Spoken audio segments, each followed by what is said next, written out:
ఇప్పుడు చూసుకుంటే Nainika big boss లో ఉంది. ఎలా ఫీల్ అవుతున్నారు? వెరీ ప్రౌడ్ అండ్ ప్రౌడ్‌గా. ఆసమ్ అనొచ్చు. ఎప్పటి నుంచి అనుకుంటారు? లైక్ తను బిగ్ బాస్ చూడాలని ముందు నుంచి అనుకుంటున్నారా? జస్ట్ సడెన్‌గా ఆఫర్ రావడం వెళ్ళిందా తను? అంటే బిగ్ బాస్ అంటే లాస్ట్ ఇయర్ ఆశు రెడ్డికి చూసాం మేము. తను కొంచెం అంటే నేను తన స్టోరీస్‌లో చూసాను. బిగ్ బాస్ చూడలేదు.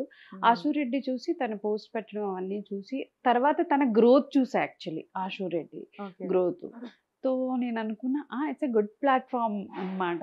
అందుకు లాస్ట్ ఇయర్ అనుకున్నా అంటే ఇలా పంపితే బావున్ను అని. ఈ ఈ దిస్ ఇయర్ దేవుడి మాట దేవుడి దయ వల్ల విన్నా. వచ్చింది. మరి ఇప్పుడు తను డైరెక్ట్‌గా లైవ్‌లో చూస్తున్నారు. ఎట్లా అనిపిస్తుంది? చాలా చాలా చాలా చాలా హ్యాపీగా ఉంది యాక్చువల్లీ. తన గేమ్ మంచిగా ఆడుతుందనుకుంటున్నారా? హా! బా టాస్క్‌లయితే బాగా ఆడుతుంది. దుమ్ము దులిపేస్తుంది. టాస్క్‌లయితే బాగా ఆడుతుంది. హ్మ్. మా కొంచెం అంటే ఓకే. పర్వాలేదు. తన బాగానే తన ఆడుతుందనమాట. వరకు ఎంత ఆ! చేయాలో 100% తనిస్తుంది. మేము కూడా చూస్తున్నాం కాబట్టి చాలా బాగా ఆడుతుంది. ఇంకా హౌస్‌లో కొంతమంది డాన్స్ అటు ఇటు ఏస్తారు గానీ, మన నయనిక మాత్రం అసలు డాన్స్ విషయంలో ఆగట్లేదు. స్టెప్పులు కూడా వాళ్ళకి నేర్పించేస్తుంది ఎదురుగా. మార్నింగ్ చేయడం లేదు. దానికి నేను సారీ చెప్పుకుంటున్నాను. ఎందుకంటే నిద్ర మొగంలో ఆబ్వియస్‌లీ అది. ఓకే. తను తప్ప తను మంచి డాన్సర్. ఇప్పుడు నయనిక జనరల్‌గా మార్నింగ్ లేవంగానే చేసే ఫస్ట్ పనేంటి మ్యామ్? కూర్చుంటది ఇలా. కూర్చుంటది. కాఫీ పట్టుకొని ఒక గంట 1 అవర్ ఈజీగా కూర్చుంటది. కూర్చుంటది. తిడితే అప్పుడు లేస్తదనమాట. ఓకే. లెగ్గు అని. కాఫీ ఇవ్వాలా, ఒక కప్పుడు కాఫీ ఇవ్వాలా.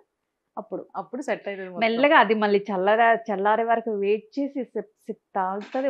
ఈజీగా 1 అవర్ అలానే ఉంటది. ఇలాగే ఉంటది.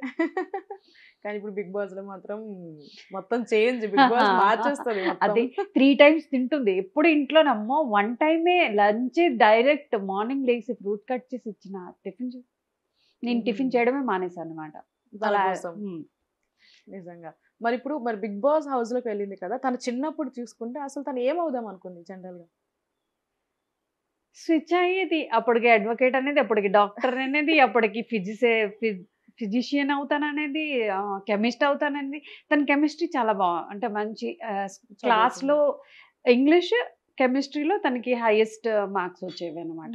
హోల్ 8, 9, 10th క్లాస్ ఉంటాయి. సెక్షన్స్‌లో కూడాని అన్నమాట. ఓకే. అలా కెమిస్ట్ అవుదాం అనుకున్నది. బట్ ఈ డాన్స్ ఫీల్డ్‌కొచ్చి కొంచెం స్టడీస్ అలా ఉండిపోయేది. ఈ డాన్స్ మీద ఇంట్రెస్ట్ ఎప్పటి నుంచి వచ్చింది మ్యామ్?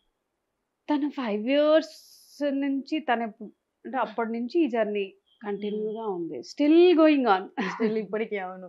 అంటే తనకి మీరు చెప్పారా ఇట్లా డాన్స్ నేర్చుకో, డాన్స్ క్లాసెస్‌కి వెళ్ళు అని చెప్పి, తనంతట తను స్వతహా తీసుకుందా డిసిషన్? లేదు. కొంచెం పుష్ అయితే చేశా. తనకి పుష్ చేయాలా కొంచెం. తప్పదు. అవును. ఓకే. అంటే తను ఎప్పుడన్నా అనిందా అనవసరంగా నేను ఈ డాన్స్‌లోకొచ్చాను అని అట్లాంటి సిట్యుయేషన్స్ ఏమన్నా ఉన్నాయా? కొంచెం అప్పుడు ఫ్లిప్స్ గట్టా అంటే తనకి కొంచెం భయం అన్నమాట. స్టంట్స్‌లు, ఫ్లిప్స్‌లు ఇవన్నీ అవునవునవును. చేయాలి అంటే బాడీకి తగులుతాయని తనకి భయము. ఓకే. అందుకే మీరు చూసుంటారు ఈ రష్మి లాస్ట్ ఎగ్ టాస్క్‌లో కూడా తను ఎళ్లి ఎక్కువ ఫిజికల్లీ అంటే అది చేయలేదు. ప్రొటెక్ట్‌లో ఉన్నది ప్రొటెక్షన్ చేసిందనమాట. అంటే అవన్నీ తను చేయలేదు కొంచెం అన్నమాట. కానీ డీలో మాత్రం ఎరగదీసింది. ఫ్లిప్స్ మాత్రం ఇంకా తన ప్రొఫెషన్ కాబట్టి అది ఇంకా తప్పదు. అది చాలా ప్రాక్టీస్ తర్వాత చేస్తారు వాళ్ళు. చేస్తారు. సో అది ప్రాక్టీస్ చేస్తూ భయం పోతది. ఇది డైరెక్ట్‌గా వచ్చి అంటే కొట్టుకుంటారా అంటే మగ పిల్లలు ఎక్కడ నిఖిల్, ఎక్కడ పృథ్వీ తనేమో ఇంతుంటది. ఎంతుంటది. అమ్మో! ఆ మణికంఠ కలిగిరి పడేసారు. పడేసారు ఇంకా. ఇంకా దానివల్ల అలాంటివి అంటే రెస్లింగ్ అస్సలవ్వదు. కానీ బ్రెయిన్ పరంగా మాత్రం ఇరగదీస్తుందని చెప్పొచ్చు. తన సింగిల్ గ్రూప్ టాస్క్‌లో కొంచెం అటు ఇటు అయినా తన సింగిల్ టాస్క్‌లో తను ఇరగదీస్తుంది. 100%. మీరు చూసుకుంటే తను ఒక డాన్సర్‌గా చిన్నప్పటి నుంచి ఎంతో కాన్సంట్రేషన్‌తో ఒక పక్క మీరు కూడా పుషప్ చేస్తూ దానికి ఎంకరేజ్ చేస్తూ వచ్చారు. అట్లా D14కి అండ్ ఇప్పుడు ఒక పెద్ద స్టేజ్ అన్న reality show 'big boss' season 8లోకి అయితే వచ్చింది.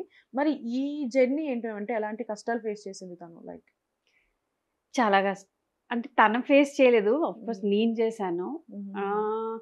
ఫస్ట్ స్టేట్ వైస్‌కి వెళ్ళేవాళ్ళం మేము. స్టేట్ వైస్‌లో ఒక ఛత్తీస్‌గఢ్ డాన్స్ అని ప్రోగ్రామ్ అయిందనమాట. ఓకే. అక్కడికి టెరెన్స్ లూయిస్ సార్ పెద్ద కొరియోగ్రాఫర్ బాలీవుడ్‌కి తను అనమాట. ఇప్పుడు ఇండియాస్ బెస్ట్ డాన్స్ ఇండియా డాన్స్‌లో కూడా తను యాస్ ఎ జడ్జ్‌గా ఉన్నారనమాట. ఓకే. ఓకే. ఇప్పుడు కూడా చేస్తున్నారు ఇండియాస్ బెస్ట్ డాన్సర్ కూడా. ఆ, దాంట్లో అంటే అక్కడికి జడ్జ్ అయ్యి వచ్చారనమాట రాయ్పూర్కి. మా అంటే ఒడిశాకి 5 hours జర్నీ ట్రైన్లో అనమాట. ఓకే. 350 some kilometers. అక్కడ పట్టుకొని వెళ్ళా. అక్కడ లక్కీలీ తను విన్ అయింది. టెరెన్స్ ఏమో స్కాలర్షిప్ ఇచ్చారు తనకి. ఓకే. ముంబైకి వెళ్ళి ఒక 4 months స్కాలర్షిప్ పొంది అక్కడ మళ్ళీ అప్పుడు ఆ తర్వాత ఏమో డాన్స్ ఇండియా డాన్స్ సీజన్ 6కి తను సెలెక్ట్ అయ్యింది అనమాట. ఓకే. నైస్. సో అలాగా ఆ Step by step. డాన్స్ అక్కడ కూడా ఫైనలిస్ట్ తను.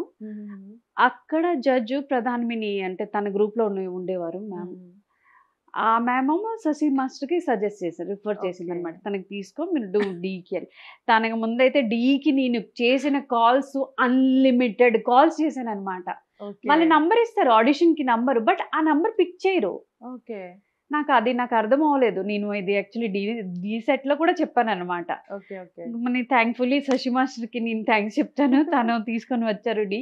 ఓకే. నా ఇక్కడ నైనిక ఇంట్రడ్యూస్ అయ్యి ఒక డీతో అందరి దృష్టిలో కంట్లో పడింది. అక్కడ నుంచి ఇప్పుడు ఒక పెద్ద ప్లాట్ఫామ్ లోకి అయితే వచ్చింది. ఇంకా ఫర్దర్ గా ఇంకా మేము తన్ని ఒక పెద్ద స్క్రీన్ లో చూడాలని అయితే మనస్ఫూర్తిగా కోరుకుంటున్నాం. నేను కూడా. అండ్ మ్యామ్ మీరు ఎక్కడి నుంచి వచ్చారు? లైక్ నేటివ్ ఎక్కడ? మాది వైజాగ్. అస్సలు వైజాగ్. మా డాడీ మమ్మీ ఇద్దరు వైజాగ్, ఫ్రమ్ వైజాగ్ అనమాట. వీళ్ళ డాడీ నైనిక వాళ్ళ డాడీ కూడా సోంపేట నుంచి. బట్ తనకి ఓడియా అమ్మాయి ఎందుకు చెప్పమంటారు నాకే అర్థం అవుతుంది. తనకి తెలుగు మాట్లాడడం రాదు, ఎందుకంటే ఏ స్టేట్ లో ఉంటే ఆ స్టేట్ లాంగ్వేజ్ కి రిఫరెన్స్ వస్తుంది. సో ఇక్కడ వేరే కాస్ట్ వాళ్ళు ఉన్నారు, వాళ్ళు అంత కొంతమంది తెలుగు మాట్లాడతారు కదా, అలాగే సేమ్ అక్కడ ఉండే తనకి ఒడియా కూడా రాదు, హిందీ ఇంగ్లీష్ వచ్చు అనమాట. ఇక్కడికి వచ్చి నేర్చుకుంది తెలుగు. ఆ మాత్రం కూడా తెలుగు. ఈ డాన్స్ కోసం కూడా ఎక్కువగా తిరగడం, ఇంకా అదర్ లాంగ్వేజ్ ఇంకా ప్రాబ్లం అవుతుంది. మేము ఇప్పుడు మన నైనిక చిన్నప్పుడు అల్లరి ఎక్కువ చేసేదా? లేదు, పిల్లది అంటే తను కొట్టే సిచ్యువేషన్స్ చిన్నప్పుడు అలాంటివి ఏమీ సైలెంట్ గా ఇంట్రో ఏం పెంకుతనం అలాంటివి. చాలా మంచి పిల్ల, చాలా మంచి పిల్ల. చిన్నప్పుడు అయితే చాలా మంచిగా పెరిగింది కాబట్టి ఇప్పుడు కూడా మంచిగానే బిగ్ బాస్ లో అంటే ఎవరు లేరు కదా ఇంకా వెనక ముందు siblings. So only single daughter.